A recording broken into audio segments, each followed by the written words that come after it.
Becoming a member of the Willcox Cowboy Hall of Fame is a special recognition bestowed on very few. There are currently 6 women that have been voted by their peers to be inducted into the Willcox Cowboy Hall of Fame, and tonight we pay tribute to these pioneers with a look back. Terry McNair Burgess was inducted in 2010. Terry Burgess grew up riding horses and working cattle on the side of a mountain. Raised in Aravaipa Canyon and cowboying in the Galura Wilderness, everything was done horseback. It was a wonderful place to grow up. Didn't have a lot of outside entertainment. You made your own. We did everything horseback. We didn't even own a trailer. It was such rough country, and with the creek and everything, if you had to go work a bunch of cattle, you rode and you worked them and you rode home. So most of the ranch was in the Galura Wilderness, packing horses, and you went in the back country. You not only packed what you were going to eat and your bedroll and everything, they had a cabin in there, you had to pack your horse feed. So, it was nothing to go in there, 5-6 head of pack horses. Whether roping outside to doctor cattle or roping in the arena, Terry could get it done. Peggy Manzingo was inducted in 2005. Peggy Manzingo may have been born a city girl, but no one has ever questioned her love of cattle, her love of the land, or her unbridled passion for the cattle industry. Well, she was involved at the ranch for more than 60 years. She'd done everything from dig post holes to chop ice, and been involved with every facet of the associations, and was very passionate about her belief in the industry. In 1984, Peggy and her husband, Ed, established the Z.R. Hereford Ranch outside of Benson. With their son, Ed Allen, they have worked to raise the best quality beef on the best natural resources they can care for. Peggy has been described as a blend of the old and new West. Josephine Lawhon was inducted in the year 2000. Life began for Josephine Lawhon in 1908 at the HYL Ranch House, which is tucked behind the mouth of Apache Pass, just a little southeast of Bowie, Arizona. Other than being away from the ranch for school, she spent most of her life on the family ranch. She was a working cowgirl.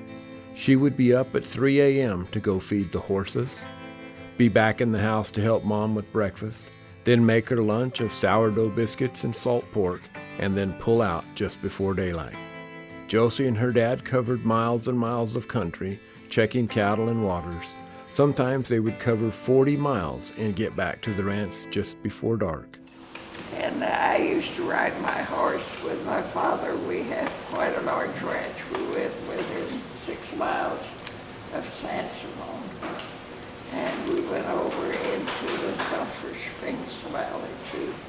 So there was no boy in the family, so I was the cowboy for my dad. A Willcox cowboy named Herman Tuck said, "Miss Lawhon makes a real hand. She's the only woman I ever saw rope and work cattle good as a man." Lillian Erickson Riggs was inducted in 1995. Lillian was born at the Fort Bowie Hospital, Arizona Territory, in 1888 to Swedish homesteaders. Lillian embraced life to the fullest. She grew up in the Bonita Canyon and developed what would become the Faraway Ranch, first with her sister Hildegard and then with her husband Ed Riggs. Lillian had the reputation of being aggressive and energetic and forward-thinking and somewhat of a liberated young woman. She struggled with the loss of hearing and sight, but rode and took care of her cattle just the same. Sabina Larson was inducted in 1989. Sabina Larson was considered by some to be a ranch baroness. She led an active life while living in Willcox. Along with being a charter member of the Willcox Cowbells, she was also secretary-treasurer for the American National Cowbells. She was a charter member of the Hospital Auxiliary. She also served as president of the Garden Club and was a member of a sorority. She said, "I went to 2 or 3 meetings a day." Sabina said it's been a good, wholesome life. There's been good times and bad times. We laughed a lot. I've enjoyed it.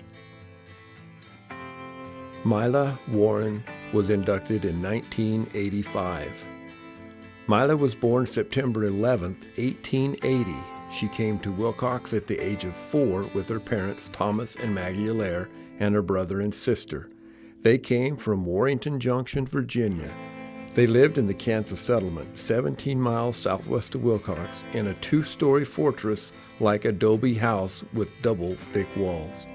When she was a girl, she rode on the wings of Firefly. Horses meant more to her than anything. She was really an outside girl. In the spring of 1917, Mila took up ranching on the ranch that her father owned. She borrowed money from the Willcox Bank and Trust Company. It was years later the banker, Dana Milner, said, "I loaned that lady money when I didn't think there was a chance in the world that she would pay it back. And you know, she paid back every penny of it." But she was extremely hard-working ranch woman. She pretty much had the responsibility of raising her family, seven children living, and by herself.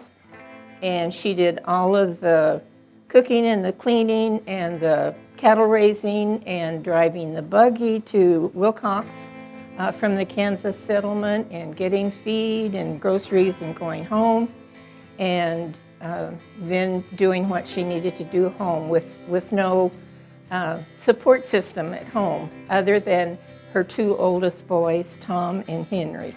So she was an extremely hard-working, very honest, very kind and sensitive woman.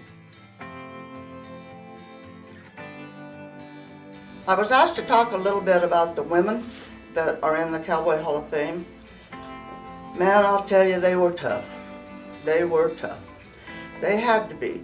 They knew that when they married into a ranching family that the cows came first. They had to. There was no food on the table. There was no new mattress. There was no painting the house without the cows. So if the spring was drying up and the spring fed the house and fed the cows got the water. And that's just the way it was. And the women, they made a home with what they had. They raised their family.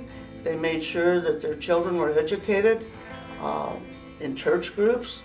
And yet they would go out and be horseback with the men, working the cattle, caring for the cattle.